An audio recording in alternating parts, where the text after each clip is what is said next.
bit worse than I thought it was. All right, what's going on, guys? My name is Alex Wittick, and welcome back to my YouTube channel. To all the new subscribers, thank you for joining us, guys. I gotta bring you guys this video today, and I'm real excited. If you didn't watch yesterday's video, hit the link in the description and go watch that because we have damaged the TDI. We're gonna go downstairs right now. We're gonna inspect the damage. So let's get downstairs and let's see how it looks. So I was hoping to get over to my friend's house today because he actually has a 2015 WRX. I believe it's 2015. It might not be 100% correct, but he has a bad car and he has on airlift suspension. Basically, he was coilovers, now he's bagged, and he wants to get a tighter fitment, you know, bag boy type stuff, lower the suspension, run a higher PSI, nicer fitment, and a little bit stiffer of a ride. So we were gonna get over there today, but actually the rain stopped us because we were gonna be working outside. So I was like, let's go ahead and let's check out the damages to this wheel because we're gonna have to get it repaired or we're gonna have to basically put a new barrel on. So we're gonna have to go look at the damages. So I've got the jack underneath the car. I'm gonna go ahead and rip the wheel off and let's see how the damage looks.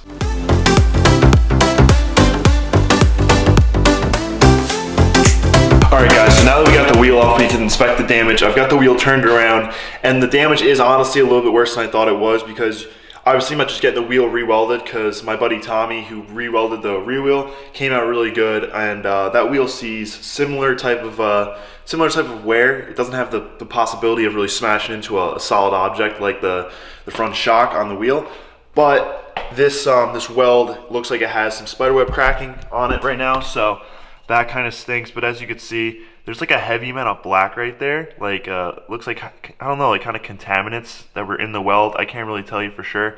But also, right about, let me see, right there, it looks like it has a spiderweb crack. Now, I can't confirm how bad the crack really is. I do weld and stuff like that, but I don't repair wheels. But I'm gonna go ahead and just guess that this is something that you wouldn't really want to re-weld. I will send a picture to my buddy Tommy and I'll go further on that. But as far as that goes, usually people who re-weld wheels, they'll take like a hacksaw, I don't really know how to describe it to you, maybe like a reciprocator saw, I believe is what it's called, and they'll actually eat through it, and they'll have like a nice big gap to weld through, and I believe that was what was done here. But like I said, when you get these wheels and they're from the factory, when they get made, these wheels aren't from the factory, but the barrels are aftermarket and stuff like that, and they get made and they're billet. Basically, when you go to re-weld that, it has less structural integrity. Like usually when you re-weld something, it has like double the strength or whatever because you're adding a whole bunch of like tensile strength into it and stuff. But with stuff like this where it's aluminum, it's taking a beating and it has heat cycles and stuff like that, it's not really a guaranteed weld. And on a normal wheel that doesn't have crazy camber, it's pretty good. And honestly, this wheel would have lasted. But I have crazy camber, it comes in contact with the wheel, it's much more prone to cracking in that same spot that it cracked in. So it's no one's fault, honestly. I'm not gonna go point fingers and blame because at the end of the day, I run a crazy amount of camber and stuff, so you can't be pointing fingers. But I'm gonna go over what we should do about this. All right, guys, so now that I'm down here on the ground with the wheel, I'm really investigating it, and actually, okay, we pulled that off. We've got a piece of metal right here, just a little piece of aluminum, but that, when it shards off and it's this big, you can really tell that it's no joke. It came in contact pretty hard. The wheel doesn't appear to be bent, and it doesn't look like the wheel ever hit the ground anywhere, but the back side of that weld, since wherever it hit last time was the ground, the wheel wasn't really bent, the welder said. It just had a little bit of a misshapen to it and it balanced out pretty well. But since basically the lip right here is a little bit higher than it is on the other side, so it's a little bit uneven, which was what happened last time. So obviously that weld kind of like wanted to force itself back to the way it was, so now that it's cracked, I don't know if I feel comfortable re-welding that. But I do want to check out the wheel bearings because that's a must when you have something like this. Like I stated before in the other video, I do have Amazon bearings.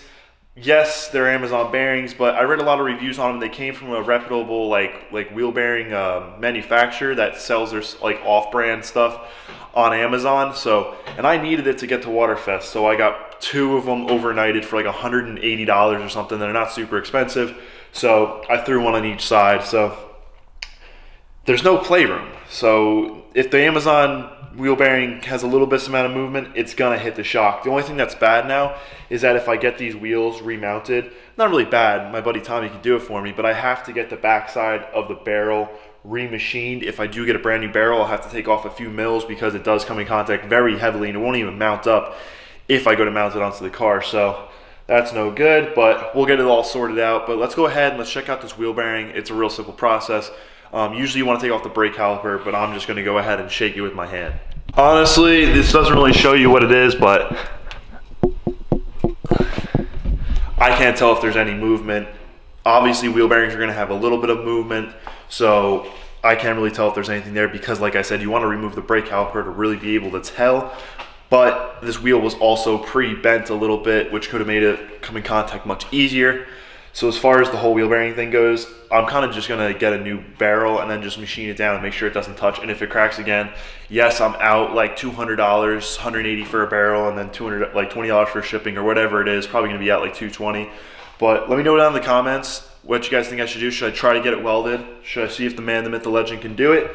Or should I get a new barrel? Because we have a couple days to decide this. But yeah, it just stinks that that happened. You know, it's not the biggest deal in the world, and I'm sorry that this is a talking video, but like I stated yesterday in the video, I did want to get out for that drive because today it's raining really hard. It's nasty out there, but this isn't a weather channel. This is the Tilted TDI channel. No, this is Alex Wittick. So let me know down in the comments what you guys think about that. I don't know how, but this wheel literally still holds 60 PSI. Here it is at 0. Drop that down. Look at it. It's literally 60 PSI. Like, I don't know how the heck it holds that PSI, but I'm gonna go ahead and I'm gonna mount up the stock wheel. So let's throw it on.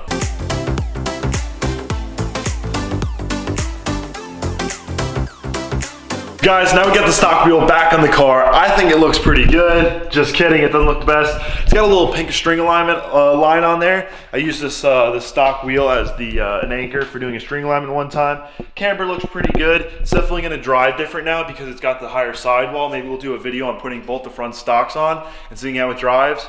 But let me know down in the comments, guys, what you think I should do. Should I get the wheel rewelded or should I just go ahead and get a new barrel? New barrel will take me about a week or two to get in, honestly, so hopefully not. Maybe we can get someone to hook us up. But guys, on that note, don't let anyone talk down to you. Don't let them tell you that your good ideas are bad ideas. No idea is a bad idea as long as it's positive, guys. Keep making your lives better. Keep smiling. And I hope you enjoyed the video. So guys, on that note, please like, comment, share, and subscribe. And have a great day. And I'll see you in the next video. Bye.